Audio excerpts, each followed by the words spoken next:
दोस्तों, आखिरकार मोदी सरकार का वो सच पता चल गया जो मोदी सरकार पिछले 1 महीने से छिपाती हुई चली आ रही थी। भारतीय सेना को लेकर के, ऑपरेशन सिंदूर को लेकर के वो सच आज सबके सामने आ गया। क्या सच है, किसने बताया है, ये मैं आज के इस वीडियो में आपको विस्तार से बताऊंगा और दिखाऊंगा, और साथ में वो तस्वीरें दिखाऊंगा जिसमें भारतीय जनता पार्टी के नेताओं की कैसी गटर चाप भाषा है एक राष्ट्रीय टेलीविजन पर, वो बताऊंगा। और कैसे उत्तर प्रदेश में मुसलमान युवकों को गलत तरीके से फंसा करके पुलिस ने जब जेल भेजा और फंसाया, और कैसे आज उन पर कोर्ट का डंडा चला, वो तस्वीर और वो पूरी खबर आपको बताऊंगा। और साथ में दोस्तों, नफरती शर्मिष्ठा को उसके कर्मों की सजा मिल गई और जेल हो गई। मुसलमानों को, महिलाओं को, बच्चियों को, बच्चों को एक तरफ से अपनी भद्दी जुबान और गंदी जुबान से गाली बकने वाली महिला आज पुलिस गिरफ्त में है, जेल भेज दी गई। और उस पर किस तरीके से नफरती चिंटू बिलबिला रहे हैं जैसे किसी ने कुत्ते की पूंछ पर पैर रख दिया हो। क्या क्या रिएक्शंस आ रहे हैं, सारी बातें बताऊंगा, बहुत सारी खबरें हैं। लेकिन सबसे पहले एक खबर, आपको याद है ये तस्वीर देखिए, ये महिला जिसको पुलिसकर्मी, महिला पुलिसकर्मी घसीट कर लेकर के जा रही है। कुछ दिन पहले तक यही महिला, यही लड़की मुसलमानों को भद्दी भद्दी गालियां बक रही थी, खुलेआम आतंकवादी कह रही थी, पाकिस्तानी कह रही थी, पता नहीं क्या क्या कह रही थी, किस तरीके से मुसलमान महिलाओं को बुरा भला कह रही थी। मतलब आप ये समझ लीजिए, इतनी गटर छाप, इतनी गिरी हुई भाषा का इस्तेमाल कर रही थी कि आप यकीन नहीं कर पाएंगे कि किसी महिला की भाषा किसी दूसरी महिला के लिए इस तरीके की भी हो सकती। ये तस्वीरें देखिए आप, किस तरीके से अब उसको सीधे तौर पर ले जाया जा रहा है। और जब ले जाया जा रहा है तो कैसे हाथ उठा करके अपनी बेगुनाही बता रही। दोस्तों, ये तमाम सारी तस्वीरें ऐसे लोगों के लिए है जिनको सोचना चाहिए। इसी को लेकर के ट्रू स्टोरी ने ये ट्वीट किया है, जिस पर उन्होंने लिखा, शर्मिष्ठा पनोली को अदालत ने 14 दिन के लिए जेल भेज दिया। उन पर धार्मिक टिप्पणी करने का आरोप है। कलकत्ता पुलिस ने उसे दिल्ली से अरेस्ट किया। इस वीडियो में ऑपरेशन सिंदूर और बॉलीवुड हस्तियों की चुप्पी की आलोचना करते हुए विवादित टिप्पणी की गई थी। कौन है शर्मिष्ठा? 22 साल की शर्मिष्ठा पनोली पुणे की रहने वाली है। दोस्तों, वह पुणे की एक लॉ विश्वविद्यालय की छात्रा है और ऑपरेशन सिंदूर से जुड़ी अपनी विवादास्पद टिप्पणी के लिए गुरुग्राम में गिरफ्तार इसको किया गया। दोस्तों, आपको पता है कि किस तरीके से भद्दी भद्दी टिप्पणियां इसने की थी। अब इसी को लेकर के दोस्तों इसने माफी भी मांगी है। बाकायदा सोशल मीडिया प्लेटफॉर्म, अपने ट्विटर हैंडल पर इसने लिखित में माफी मांगी, लेकिन पुलिस ने इसको छोड़ा नहीं और छोड़ा जाना भी नहीं चाहिए। इसने लिखा था, I do humbly tender my unconditional apology whether was put are my personal feeling and I never intentionally wanted to hurt anybody, so if anybody is hurts I am sorry for the same। इस तरीके से इसने माफी मांगी थी। और इसको लेकर के राम मोहम्मद सिंह आजाद ने ट्वीट किया और उन्होंने लिखा कि hurting religious sentiment, going viral, earning money, name and fame and then trending, unconditional apology has become the new social media trend. Apology after damage, it's not remorse, it's strategy. सीधे तौर पर कहा गया कि ये माफ़ी नहीं है, ये किसी तरीके का कोई पश्चाताप नहीं है, ये एक स्ट्रेटजी है कि पहले आओ, मुसलमानों को गाली बको, भद्दा भद्दा बोलो और उसके बाद माफ़ी मांग लो। ये माफ़ी नहीं है, ये पश्चाताप नहीं है, ये सोची समझी रणनीति का हिस्सा है। कुंवर निर्विकार सिंह लिखते हैं, शर्मिष्ठा पनोली का साथ दें। दरअसल ये शर्मिष्ठा का साथ देना नहीं, बल्कि हर उस स्वर को आश्वस्त करना है, स्वयं को आश्वस्त करना है कि जिहादियों के युद्ध में हम साथ हैं। ये देखिए, इस जैसे नफरती लोगों के जैसे आप देखिए कि इसके जैसे नफरती लोग ही देश में हिंदू मुस्लिम दंगे करवाते हैं। खुलेआम जिहादी बोला जा रहा है इस देश के मुसलमानों के लिए, इस देश के उन मुस्लिम अधिकारियों के लिए जिन्होंने सेना में रहते हुए अपने शौर्य और साहस का परिचय दिया। दोस्तों, एक और तस्वीर दिखाता हूं, इसी पर काउंटर किया है सिमाब अख्तर। इसी शर्मिष्ठा पनोली, हम तो कह रहे शर्मिष्ठा पनौती कहा जाना चाहिए इसको। इसी का वीडियो ट्वीट करते हुए लिखा कि पैगंबर मोहम्मद साहब और ऑपरेशन सिंदूर पर विवादित टिप्पणी करने वाली शर्मिष्ठा उन्होंने ऐसे शब्द का इस्तेमाल किया है जो मैं नहीं यहाँ पर कह सकता, को अदालत में पेशी के बाद 14 दिन की न्यायिक हिरासत में भेज दिया गया। बेचारी रोने लगी, लोकतंत्र याद आने लगा।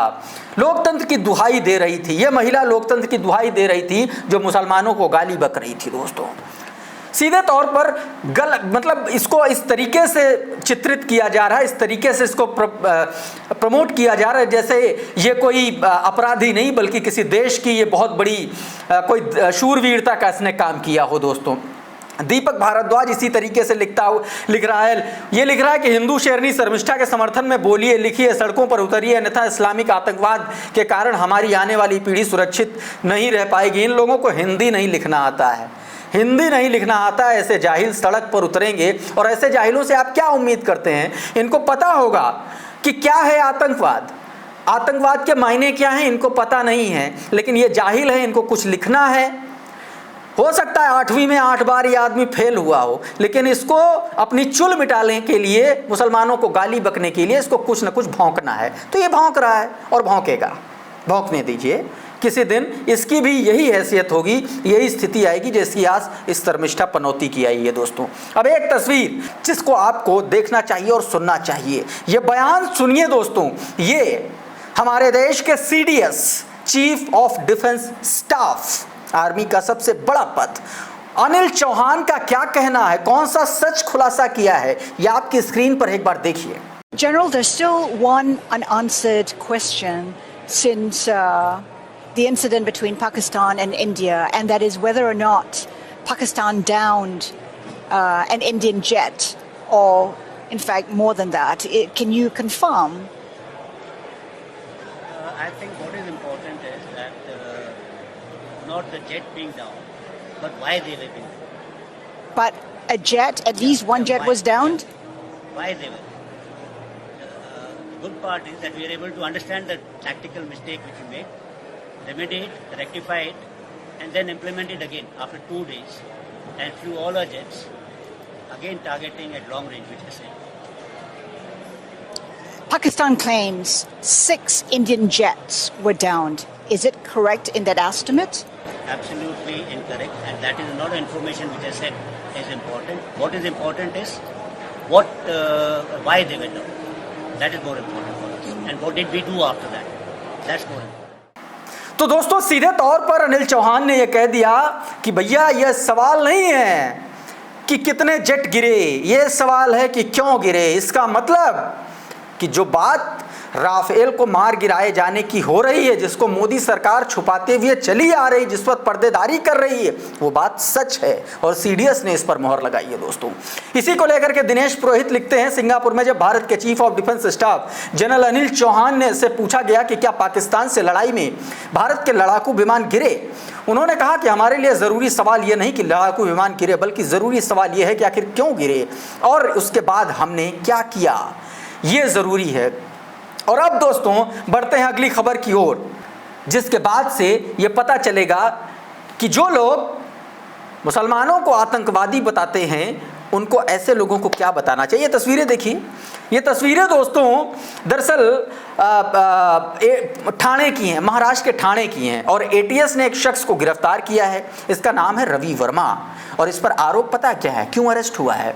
इस पर आरोप ये है कि इसने पाकिस्तान को खुफिया जानकारी उपलब्ध कराई, जासूस है। दूसरे शब्दों में कहें तो जो लोग मुसलमानों को आतंकवादी कह रहे हैं, क्या इस रवि वर्मा को भी ये लोग आतंकवादी कहेंगे? द मुस्लिम नाम का ट्विटर हैंडल लिखता है कि पाकिस्तान को खुफिया जानकारी देने वाले रवि वर्मा को ATS ने ठाणे से गिरफ्तार किया। एक और तस्वीर आपको दिखाता हूं दोस्तों, इसी महिला को लेकर के दीपक शर्मा, मशहूर नफरती, आप जानते हैं दीपक शर्मा को, और इसी शर्मिष्ठा को लेकर के वो लिखता है कि ये लड़की आतंकवादी है, इसे फांसी पर लटका दो, इसे चौराहे पर निपटा दो।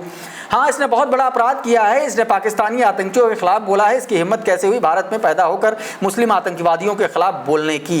ये दो कौड़ी का दलाल, 2 कौड़ी का जाहिल आदमी दीपक शर्मा अब ये बताएगा कि इसने क्या किया। इसके सामने पहले पैगंबर मोहम्मद के खिलाफ उसने जो विवादित टिप्पणी की थी, इसके मुंह पर कंटाप शुदा इस आदमी को देना चाहिए, इसको समझाना चाहिए कि ये देखो इसलिए ये अरेस्ट हुई है। ये सीधे तौर पर इस देश के पुलिस और शासन व्यवस्था पर सवाल उठा रहा है नफरती चिंटू, इसलिए नहीं अरेस्ट होगा ये आदमी क्योंकि ये सीधे तौर पर सत्ता के संरक्षण में है। हो सकता है कि मैं बोल रहा हूं अगले दिन मैं अरेस्ट होगा, लेकिन इसका कुछ नहीं होगा दोस्तों। एक और बात आपको दिखाता हूं, एक और तस्वीर कि किस तरीके से इसी शर्मिष्ठा के खिलाफ, इसी शर्मिष्ठा का केस लड़ने वाला कौन है। आप गैस करिए कौन हो सकता है। एक मुसलमान इसी शर्मिष्ठा का केस लड़ रहा है और इसका नाम दोस्तों है मोहम्मद शमशुद्दीन। मोहम्मद शमशुद्दीन शर्मिष्ठा का केस लड़ रहा है। क्या ये दलील देगा, क्या अपनी बात रखेगा, कैसे बात रखेगा, ये एक सोचने का विषय है, क्योंकि सारा कुछ तो वीडियोस में है, सारा कुछ तो लिखित में है कि इसने किस तरीके से पैगंबर मोहम्मद पे टिप्पणी की, क्या की। ऐसा ही नहीं, कुछ और से चिंटू हैं, सीधे तौर पर पुलिस को गाली बक रहे हैं, इनको कुछ नहीं पूछा। ये राजपूत विराट नाम का आदमी है, इसकी शक्ल देख के लगता है कि ये चौथी पास भी नहीं होगा, ठीक है।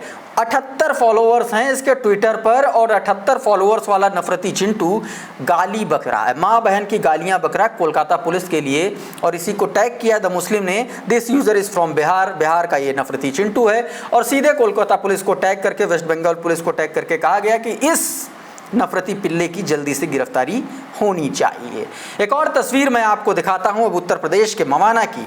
हमारे पूर्व साथी रहे, हमारे पत्रकार साथी रहे, उनकी एक रिपोर्ट है, सीधे तौर पर नरेंद्र प्रताप की रिपोर्ट है, भारत समाचार के बड़े तेज तर्रार रिपोर्टर हैं, उनकी एक रिपोर्ट है। क्या कुछ है इसमें, ये ज़रा देखिए पहले आप ये बताइए कि जब ये कब्जा हुआ, सूदखोर ने कब्जा किया, उसका नाम क्या है और उस समय आप कहाँ थी?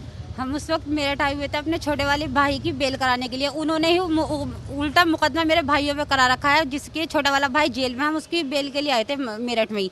हमारे पास मुकदमा किसने करा रखा है? ये है रिंकू गुप्ता, जिसने मुकदमा करा रखा है। और विकास गुप्ता, रिंकू विकास गुप्ता जी, उसके साथ कितने सारे और भी हैं जो इस मुकदमे में शामिल हैं। तो हमारे पड़ोसी ने फ़ोन किया कि तुम्हारे घर में बहुत सारे आदमी घुस गए, उनके साथ औरतें भी हैं। मैंने पुलिस को फ़ोन किया, मेरी किसी ने कॉल रिसीव नहीं की। मैंने इंस्पेक्टर को फ़ोन किया, इंस्पेक्टर यही कहते रहे कि तुम मवाने आ जाओ, मवाने आ जाओ। हम मेरठ से मवाने आके कैसे इतनी जल्दी पहुंच जाते मवाने। तो मैंने उनको कॉल किया कि आप पहुँचो, तो वहाँ पर पड़ोसियों ने बताया कि वो कुछ सामान लेके जाने हैं। फिर हमारे कुछ रिश्तेदारों ने बाहर का ताला लगा दिया कि वो बाहर न निकले। जिससे मौके पर मैंने लखनऊ पुलिस को फ़ोन किया, मतलब कितने सारे DIG के यहाँ पे, SSP के यहाँ पे कॉल की, तो वहाँ पे पुलिस पहुंची उनके यहाँ के कॉल जाने से। सीधे तौर पर इस रिपोर्ट में बताया गया है कि मुस्लिम परिवार के घर हुनदी ब्याजखोर विकास गुप्ता ने 3 दर्जन से ज़्यादा लोगों की भीड़ लेकर कब्जा कर लिया। महिलाओं सहित 8 सदस्य बेघर कर दिए गए। मुस्लिम परिवार ने थाने में शिकायत दर्ज कराई तो हुनूदी संगठन ने थाने में जमकर विरोध प्रदर्शन किया। परिवार का आरोप है कि पुलिस घर की चाबी नहीं दे रही है। दोस्तों, एक तरफ पुलिस घर की चाबी नहीं दे रही है, दूसरी तरफ जो है मुख्तार अंसारी के बेटे, उनकी अयोग्य करार दे दिया, 2 साल से ज़्यादा की सज़ा हो गई, विधायक नहीं रहेंगे और जेल जाना पड़ेगा। ए जैनब लिखते हैं कि सेकुलर देश और सत्ताधारियों के लिए मुस्लिम नाम ही काफ़ी है। आज़म अफजाल, इरफान, मुख्तार, अतीक जैसों के बाद मऊ सदर से विधायक अब्बास अंसारी को भी किनारे लगा दिया गया। MPMLA कोर्ट ने हेट स्पीच मामलों में दोषी करार दिया था। बाकी नेता समुदाय विशेष तक को धमकियां देकर भी माननीय हैं। दोस्तों, जो लोग सीधे तौर पर सीधी धमकी दे रहे हैं वो अभी भी मस्त विधायक, मंत्री, सांसद बने बैठे हैं, अनुराग ठाकुर जैसे लोग। और अब्बास अंसारी इसलिए अंदर जा रहे हैं, इसलिए इनको अयोग्य करार दे दिया गया क्योंकि इन्होंने ये कहा था कि अगर सरकार आई तो उन अधिकारियों को रोक के रखेंगे 6 महीने तक, उनसे हिसाब बराबर करेंगे। और उस बयान के बाद इनकी इस तरीके की ये स्थिति हुई। ये एक स्क्रीनशॉट देखिए, दिया कुमारी का है। ये स्क्रीनशॉट उन लोगों के लिए है जो औरंगजेब और अकबर के नाम पर अपने बाल नोचने लगते हैं ऐसे ऐसे, उनके लिए ये बयान है। ये देखिए, हल्दी घाटी में जो शिलालेख था उसमें ये लिखा था कि महाराणा प्रताप युद्ध हार गए, युद्ध अकबर जीता था। उस शिलालेख को 2021 में हमने बदला और आज अगर आप हल्दी घाटी जाएंगे तो वहाँ लिखा है कि महाराणा प्रताप युद्ध जीते थे, यानी कि उस शिलालेख को बदला गया। दिया कुमारी कह रही हैं, उप मुख्यमंत्री हैं ये राजस्थान की। सुनिए ज़रा छोटा सा हिस्सा एक। हल्दी घाटी में जो शिलालेख था उसमें ये लिखा था कि महाराणा प्रताप युद्ध हार गए और ये युद्ध अकबर जीते। अब दोस्तों, इसी वीडियो को कोट करते हुए प्रताप लिखते हैं कि अगर महाराणा प्रताप जीते तो इसका मतलब ये हुआ कि दिया कुमारी के पूर्वज राजा मान सिंह हारे होंगे। दोस्तों, और अब इसी को लेकर के दोस्तों एक और तस्वीर मैं आपको दिखाता हूं, गोदी मीडिया की। गोदी मीडिया की मशहूर एंकर चित्रा त्रिपाठी ने एक ट्वीट किया।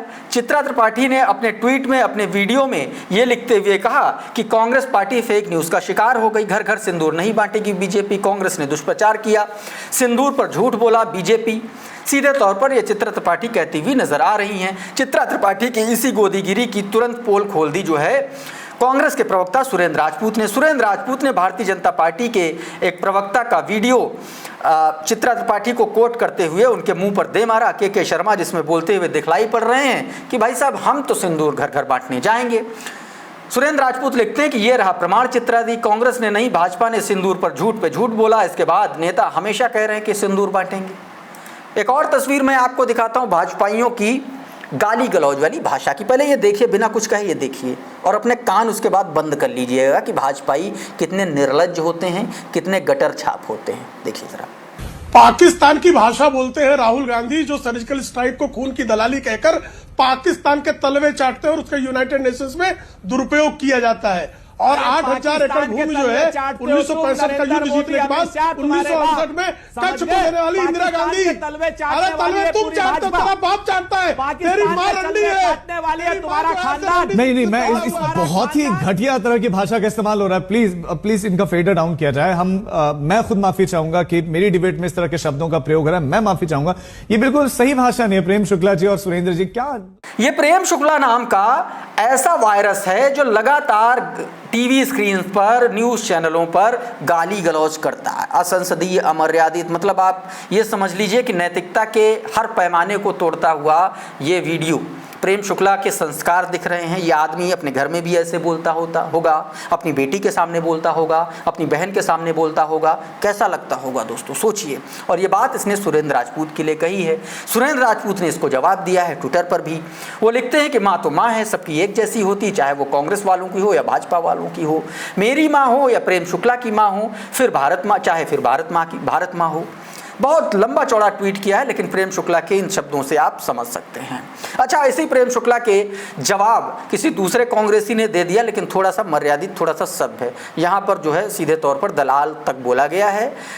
और भी एक शब्द बोला गया है, आप खुद सुन लीजिए। चित्रा त्रिपाठी की डिबेट में भाजपा के प्रवक्ता को दिक्कत बाद में हुई, चित्रा त्रिपाठी को दिक्कत पहले हो गई। देख लीजिए। रागी जी, मैं भड़वेगिरी और दलाली जो है वो नहीं करता। मेरे लिए देश प्रथम है, मेरे लिए कोई दूसरा प्रथम नहीं है, तो मैं ये नहीं करता।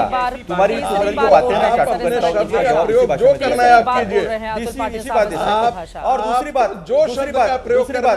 बैठ के भारत पाकिस्तान के संदर्भ में गंभीर चर्चा हो रही है, कैसी भाषा आप ढूंढते हैं? दलाली करने वाले को इसी भाषा में जवाब दिया जा सकता है। तो ये दोस्तों, ये न्यूज एबीपी न्यूज की एक खबर थी। और अब बात करते हैं उत्तर प्रदेश में। उत्तर प्रदेश में दोस्तों बदायूं में 25 पुलिस वालों पर कोर्ट ने एफआईआर दर्ज करने का आदेश दे दिया। पुलिस ने दरअसल 27 जुलाई 2024 को मुखियार बिलाल, अशरफ, अजीत और तनवीर के घरों से उनको उठाया और 30 जुलाई को नशीले पदार्थ को पाए जाने के आरोप में उनकी गिरफ्तारी दिखा दी। आरोप झूठे पाए गए, पुलिस वाले मुकदमा झेलेंगे। इससे ये पता चलता है मुसलमानों को किस तरीके से, सिलेक्टिव तरीके से उनको टारगेट कर रही है उत्तर प्रदेश की पुलिस। अब मुरादाबाद का एक वीडियो देख लीजिए चलते चलते, और उसके बाद आप तय कीजिए कि भारतीय जनता पार्टी के लोग न सिर्फ गाली गलौज पर बल्कि अब हत्या करने पर उतर आए। देखिए जरा। आज सुबह इनकी क्या कहते हैं डेड बॉडी लटकी मिली है इनके प्लॉट में। इनके कोई विवाद चल रहा है? इनसे 18 तारीख से विवाद चल रहा था। उससे पहले भी कई बार विवाद हो चुका है जमीन को लेकर। इनका रास्ता डरता है नहीं प्लॉट वालों का।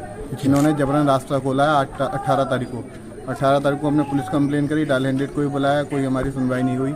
इसमें पार्षद आए राजेश गुप्ता और ये राहुल देव और ये दिनेश सिसोदिया जी आए। इन्होंने दमंगाई दिखाई, बोला आपसे कुछ नहीं होगा, हम रास्ता खोल के रहेंगे। हमारे पिताजी को 2 बार प्रकाश नगर पे भी रोका गया, बोला पैसा ले लो, रास्ता खोलने दो। सीधे तौर पर भाजपा के पार्षद पर यह आदमी, ये लड़का अपने पिता की हत्या के आरोप लगा रहा है।